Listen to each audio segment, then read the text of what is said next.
I am here today to talk to you about some things to consider while training animals and having a baby in your home.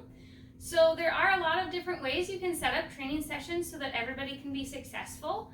You can have a playpen like this that the baby can hang out in. We're using this little bear as our demo baby today so that I can explain things without having to worry about trying to keep a baby happy at the same time. So you can definitely have a baby in a playpen, you can do your training, and everybody can have a good time as long as your child likes being in a playpen, has some toys that they're happy with in there. That can be a really good option. Sometimes kids don't always want to cooperate and be down, so a lot of ways that you can have successful training sessions when they're up is you can hold them with one arm, or you can put them in a sling or pouch of some kind to help support their weight. But there are some things that you're going to want to consider while training if you're holding a child. The first one is you want to make sure that the animal that you're training isn't going to be trying to be jumping and grabbing any kind of kicking arms or legs. So you can always try it with some toys and do this. And he is good at ignoring this. He's not concerned or going to try to grab my toy. He has some pretty good impulse control already. So that means he is a safe one to be practicing with a child in my arms because he's not going to be trying to jump up and grab legs or arms or things like that. The other thing that you're going to want to make sure you're paying attention is if you drop something, you're going to want to know how you're going to pick that thing up without having the baby at eye level with your learner, whether it be a cat or a dog.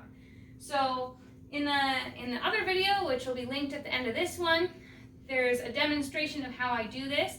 But if I were training him to wear this muzzle, which he already knows how to do, but if I were practicing it and say I were to drop it or something, I wouldn't want to bend down and then have the child at eye level.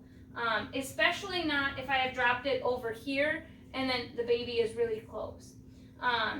Some things that you can do to help you be able to pick this item up without having this eye level kind of intimidation that can happen sometimes with our animals is you can either, as you can see in this other video, pick it up with your foot if you have the dexterity to do that, just like that.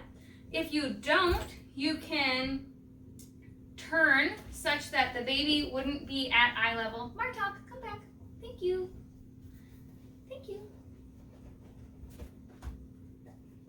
Even the dog, who knows how to train, gets distracted sometimes.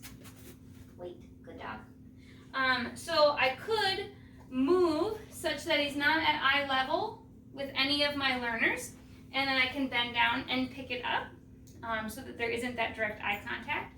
The other thing that I can do is I can distract both of my learners with some snacks, and then I could go pick it up. So I can give him some, and I can give him some, and then I can pick it up while they're both looking away from the baby.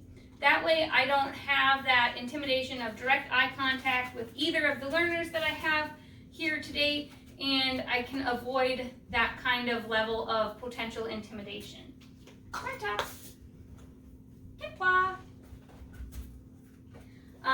Some things that you want to pay attention to also is picking those things that you are going to be training while holding the baby. I'm not going to be using tug of war as a reinforcer with the dog if I'm holding a baby, just because that could throw me off balance. I don't want to trip and fall. I also want to work on more calm behaviors like sit on place or stationing to a muzzle, or I could do hand targets because these can be calmly done and stationary. With the kitty, I'm not going to be using play as a reinforcer. Again, I could work on some stationing skills. I could work on giving a paw, things like that. I'm not going to work on like jump up onto my shoulders or any kind of tricks like that, because that wouldn't be safe to do while holding a baby. So just keeping some of those things in mind can help you have successful training sessions with all of the animals in your home, even if you have small children present in your home as well. If you have questions about how to accomplish this in your home, by all means, give me a call, send me an email, let me know. I'd be happy to schedule something with you. My email is beth@rwanimalbehavior.com.